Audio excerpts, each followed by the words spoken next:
لا تضل تحكي انه الله معنا، ما تضلك تطلع كل يوم تقول الله حيفرجها والله حيغير الحال. لو الله معنا والله بده يغير حالنا كان زمان غير حالنا. شو ضل عنا عشان ربنا عز وجل يغير حالنا؟ ما يقرب من 400 يوم وحرماتنا تنتهك وأرواحنا تزهق، بيوتنا هدمت وحولت حياتنا جحيم.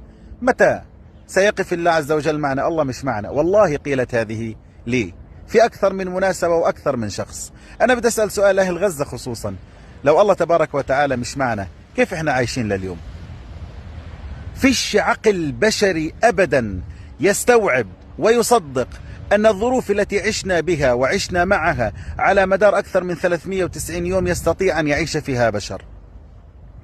لولا أن الله عز وجل معنا يمسح على قلوبنا صبرا وثباتا ويلقي في نفوسنا الرضا، والله ما عشنا أسبوعا واحدا.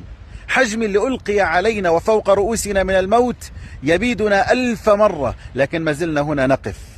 من الذي مدنا بهذا الثبات وهذا الصبر؟ والله ليس منة منا، والله ليس ثباتا منا، والله ليس قوة منا، وإنما هو الله تبارك وتعالى معنا في كل تفاصيل حياتنا.